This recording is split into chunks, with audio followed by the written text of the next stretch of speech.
शेखर ई study में आप सभी का स्वागत है।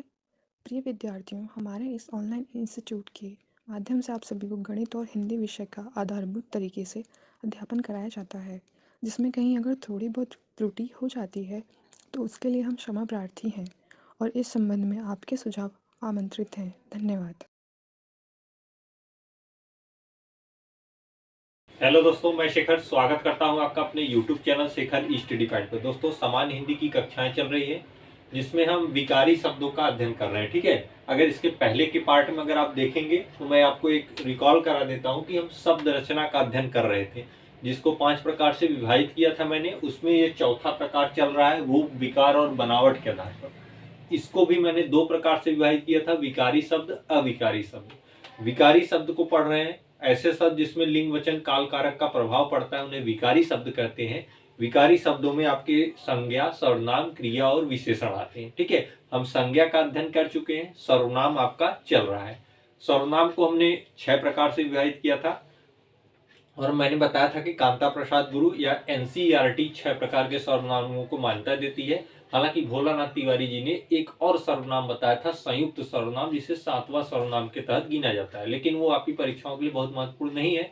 फिलहाल मैं उसे भी यहाँ पे बताऊंगा। ठीक है, तो सर्वनाम का जो विभाजन चल रहा था 6 प्रकार से, उसमें मैंने आपको पुरुषवाचक सर्वनाम बता दिया है, निजवाचक बता दिया है, निश्चयवाचक सर्वनाम, अनिश्चयवाचक सर्वनाम और संयुक्त संबंधवाचक सर्वनाम। ठीक है, इन चीजों की हमने चर्चाएं इसके पहले के पार्ट में कर दी हैं। अगर आपने नहीं देखा तो जाके देख लीजिएगा। सर्वनाम के जो विकारी शब्द चल रहे हैं उसके लगभग 11 पार्ट आ चुके हैं, तो अगर आप शुरू से देखेंगे तो आपको बेहतर समझ में आएगा। ठीक है, तो उसी क्रम में आज होगा पार्ट 12वां, जिसमें हम देखेंगे आपको प्रश्नवाचक सर्वनाम को। ठीक है, प्रश्नवाचक सर्वनाम देखिए यहाँ पे लिख इसलिए दिया जाता है, चाहूं तो मैं इसे लिख भी सकता हूं, लेकिन ये बहुत लंबा वीडियो चला जाएगा। अगर मैं यहाँ लिखने लगूंगा तो वीडियो ज्यादा चला जाएगा। मैं व्याख्या करता हूँ, बाकी आप इसका स्क्रीनशॉट लेके अपना नोट्स जरूर बनाते चलिएगा।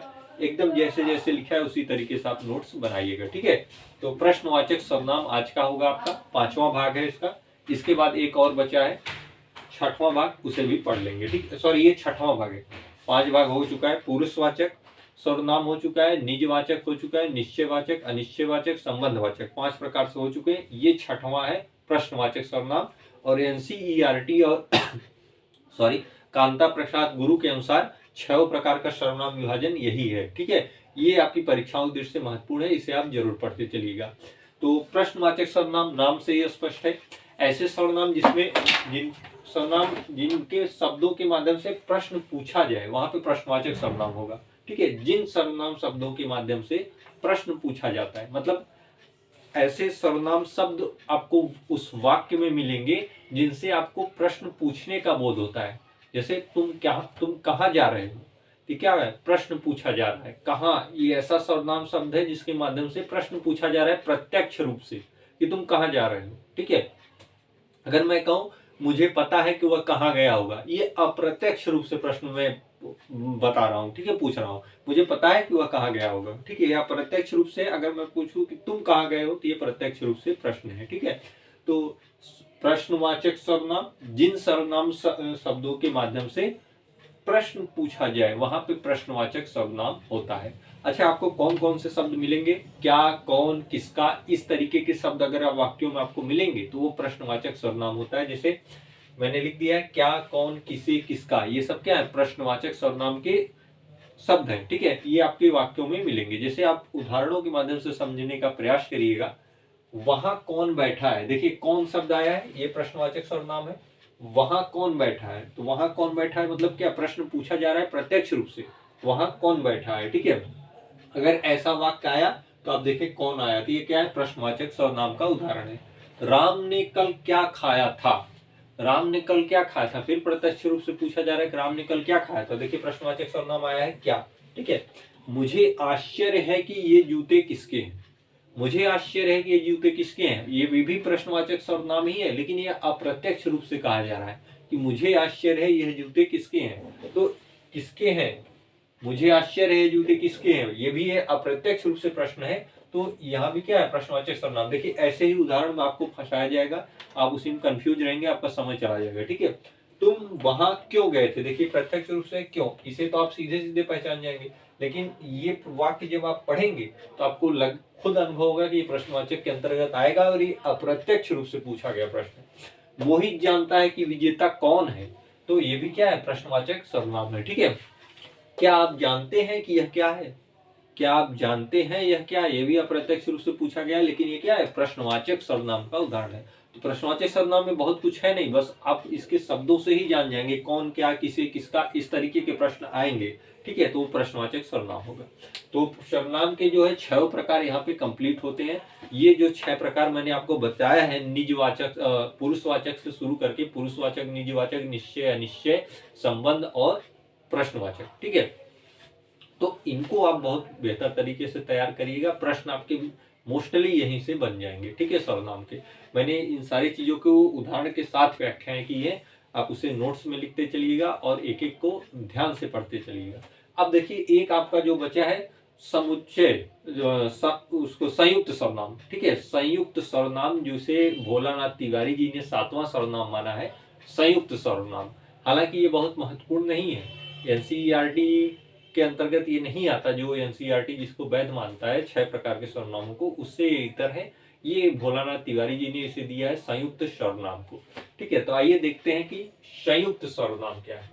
देखिएगा, ये सर्वनाम का 7वां प्रकार है संयुक्त सर्वनाम, जिसे भोलानाथ तिवारी जी ने बतलाया था या मान्यता दी थी। ठीक है, तो देखिए संयुक्त सर्वनाम क्या होता है, जहां दो सर्वनाम एक साथ जुड़े हों, जहां पे दो सर्वनाम एक साथ जुड़े हों वह संयुक्त सर्वनाम वहां पे आपको मिलेगा। ठीक है, मतलब ऐसा कोई वाक्य होगा जहां पे दो सर्वनामों का एक साथ प्रयोग हुआ होगा, वहां पे संयुक्त सर्वनाम होता है। ठीक है, या ऐसे शब्द आपको मिल सकते हैं, जो कोई, कोई न कोई, कुछ कुछ, कुछ एक और कुछ, ऐसे सारे शब्द अगर आपको मिलते हैं तो वह संयुक्त सर्वनाम होता है। ठीक है, तो अपनी कॉपी पर आप नोट डाउन कर लीजिएगा, जहां दो सर्वनाम एक साथ प्रयुक्त हो, जैसे जो कोई, कोई न कोई, कुछ कुछ, कुछ एक और कुछ, ऐसे बहुत सारे शब्द आपको मिलेंगे, वो संयुक्त सर्वनाम के अंतर्गत आएंगे। ठीक है, उदाहरणों के माध्यम से समझने का प्रयास करिएगा। हर कोई मेरे जैसा है, हर कोई मेरे जैसा है। देखिए यहाँ पे हर कोई, ठीक है, संयुक्त सर्वनाम को बता रहा है। ठीक है, हर कोई मेरे जैसा है, उसकी मदद करने कोई न कोई आ ही गया, कोई न कोई आ ही गया, ये क्या है, संयुक्त सर्वनाम के अंतर्गत आता है। बच्चों में से कोई एक आकर गीत सुनाइए, तो बच्चों में से कोई एक आकर क्या करिए, गीत सुनाइए, ये भी क्या है, संयुक्त सर्वनाम का उदाहरण है, क्योंकि यहाँ पे इस तरीके के शब्दों का प्रयोग हुआ है। ठीक है, हर एक कोई यह काम करता है, तो हर एक कोई यह काम करता है, ये भी संयुक्त सर्वनाम के अंतर्गत आता है। हम सभी हिंदी पढ़ते हैं, तो हम सभी क्या कर रहे हैं, हिंदी पढ़ रहे हैं, तो ये भी क्या है, संयुक्त सर्वनाम के अंतर्गत आता है। ठीक है, तो संयुक्त सर्वनाम को बस आप इसी तरीके से पहचान सकते हैं, ऐसे शब्दों को आपको वाक्यों में प्रयोग मिलेंगे, जो कोई, कोई न कोई, कुछ कुछ, कुछ एक और कुछ। ठीक है, यहाँ पे आपका सर्वनाम समाप्त होता है। मैंने 7 प्रकार के सर्वनाम जो आपको परीक्षा की दृष्टि से महत्वपूर्ण थे, 6 महत्वपूर्ण वो और एक यह संयुक्त सर्वनाम बता दिए। ठीक है, तो संज्ञा आपका समाप्त हो चुका, सर्वनाम समाप्त हो चुका। अब अगला बारी आता है विशेषण का। ठीक है, तो आइए देखते हैं संज्ञा सर्वनाम के बाद विशेषण। विशेषण, ठीक है, विकारी शब्द का ही पार्ट है, संज्ञा सर्वनाम पढ़ चुके हैं, ये है आपका विशेषण। विशेषण की आज से शुरुआत हो रही है। ठीक है, इस पार्ट में पार्ट 12वां आपका चल रहा है। ठीक है, तो देखिए विशेषण होता क्या है, ये चीज जानने से पहले आप विशेषण शब्द को जानिए। देखिए विशेषण शब्द में उपसर्ग, प्रत्यय और मूल शब्द से मिलकर ये बना हुआ है। इसमें जो मूल शब्द होता है वह है शेष। ठीक है, इसमें वी उपसर्ग लगा है और अन क्या है, प्रत्यय है। ठीक है, तो आप इसे देखिए, जब इसका विच्छेद करेंगे तो होगा वी धन शेष धन अन, विशेषण, तो उसे विशेषण बोला जाता है। ठीक है, तो कौन सा प्रत्यय लगा है, अगर आपसे पूछ दे विशेषण में, तो अन प्रत्यय लगा है। ठीक है, कौन सा, अन प्रत्यय लगा हुआ है, वी उपसर्ग है और मूल शब्द इसका क्या है, शेष है, तो विशेषण। अच्छा, विशेषण होता क्या है, वे शब्द जो संज्ञा और सर्वनाम की विशेषता बताते हैं वही विशेषण होते हैं। मतलब संज्ञा और सर्वनाम की विशेषता बताने वाले शब्दों को क्या कहते हैं, विशेषण कहते हैं। ठीक है, उदाहरणों के माध्यम से मैं आपको समझाऊंगा, पहले आप ऐसे ऐसे क्या करेंगे, अपने कॉपी पे नोट करेंगे, विशेषण हेडिंग डालेंगे, विशेषण शब्द को आप डिफाइन कर लेंगे। उसके बाद देखिए उसकी डिफिनेशन क्या लिखेंगे, संज्ञा और सर्वनाम की विशेषता बताने वाले शब्द क्या होते हैं, विशेषण होते हैं। ठीक है, तो मतलब विशेषण शब्द प्रयुक्त होगा किसके लिए, संज्ञा और सर्वनाम की विशेषता बताने के लिए। संज्ञा और सर्वनाम की विशेषता बताने के लिए विशेषण शब्द प्रयुक्त होता है। ठीक है, जैसे उदाहरण देखिएगा, यह राम के बूढ़े पिताजी हैं, यह राम के बूढ़े पिताजी हैं। अब देखिएगा इसमें विशेषण है कहा, किसकी किसकी संज्ञा और सर्वनाम की विशेषता बताता है विशेषण। तो इसमें देखिए यह क्या है, यह क्या है, यह सर्वनाम है, सर्वनाम है। राम क्या है, संज्ञा है। पिताजी क्या है, ये भी संज्ञा है। ठीक है, तो संज्ञा और सर्वनाम की विशेषता बताएगा शब्द। तो देखिए विशेषता किसकी बताई जा रही, पिताजी की। क्या, कैसे हैं पिताजी, पिताजी बूढ़े हैं। ये बूढ़े शब्द क्या है, विशेषण है। यह संज्ञा की या सर्वनाम की विशेषता बताता है तो वही विशेषण होता है। तो पिताजी कैसे हैं, तो बूढ़े पिताजी हैं। तो पिताजी की विशेषता बताई जा रही है, क्या है, बूढ़े पिताजी हैं। यह राम के बूढ़े पिताजी हैं। तो पिताजी शब्द की विशेषता कौन सा शब्द बता रहा है, यह शब्द बूढ़े। तो यह क्या होगा, यही विशेषण होगा। क्या होगा, विशेषण होगा। ठीक है, तो ऐसा शब्द जो संज्ञा सर्वनाम की विशेषता बताता है वही विशेषण होता है। पिताजी की विशेषता बूढ़े बता रहा है, बूढ़े शब्द बता रहा है। तो पिताजी कैसे हैं, अगर आपसे पूछा जाए पिताजी कैसे हैं, तो यहाँ इस वाक्य में यह बताया जा रहा है कि पिताजी बूढ़े हैं। तो यह विशेषता है उनकी कि वह बूढ़े हैं। ठीक है, तो विशेषण शब्द क्या हुआ, यही हुआ, बूढ़े। अच्छा, इसमें देखिएगा एक चीज और आप जानते रहिएगा, विशेषण तो आप जानेंगे, विशेष किसे कहते हैं। मतलब जिसकी विशेषता बताई जाती है वही विशेष्य होता है। जिसकी विशेषता बता रहा है विशेषण शब्द वही क्या है, विशेष्य है। विशेषण और विशेष में यही थोड़ा सा आप देखिएगा, कंफ्यूज मत होइएगा। विशेषण क्या होता है, जो संज्ञा और सर्वनाम की विशेषता बताता है वह विशेषण होता है। और जिसकी विशेषता बताई जा रही है वह शब्द क्या है, विशेष्य है। तो इसमें विशेष्य कौन है, तो पिताजी की ही तो विशेषता बताई जा रही है। पिताजी क्या है, संज्ञा शब्द है, इसी की विशेषता बताई जा रही है। तो ये क्या है, विशेष्य है। ये विशेष्य है, यह विशेषण है। ठीक है, अगर आपसे पूछा जाए कि इस वाक्य में विशेष शब्द कौन सा है, तो आप कहेंगे पिताजी। ठीक है, ये क्या है, विशेष्य भी। ठीक है, जानते रहिएगा। तो जिस व्यक्ति या वस्तु की विशेषता बताई जाती है उसे विशेष्य कहते हैं। तो इसमें किसकी विशेषता बताई जा रही है, बूढ़े पिताजी, मतलब पिताजी की विशेषता बताई जा रही है। तो इसलिए पिताजी विशेष हुए, बूढ़े शब्द विशेषण हुआ। जैसे एक उदाहरण और देखिए, वह अच्छा लड़का है। मैं कहूं कि वह अच्छा लड़का है, तो उस लड़के की विशेषता है कि वह अच्छा है। उस लड़के की विशेषता है क्या, वह अच्छा है। तो कहा जा रहा है वह अच्छा लड़का है। तो अच्छा क्या है, अच्छा आपका विशेषण है। क्या है, विशेषण है। ठीक है, अच्छा क्या है, विशेषण है। और लड़का क्या है, यह विशेष्य है। क्या है, विशेष।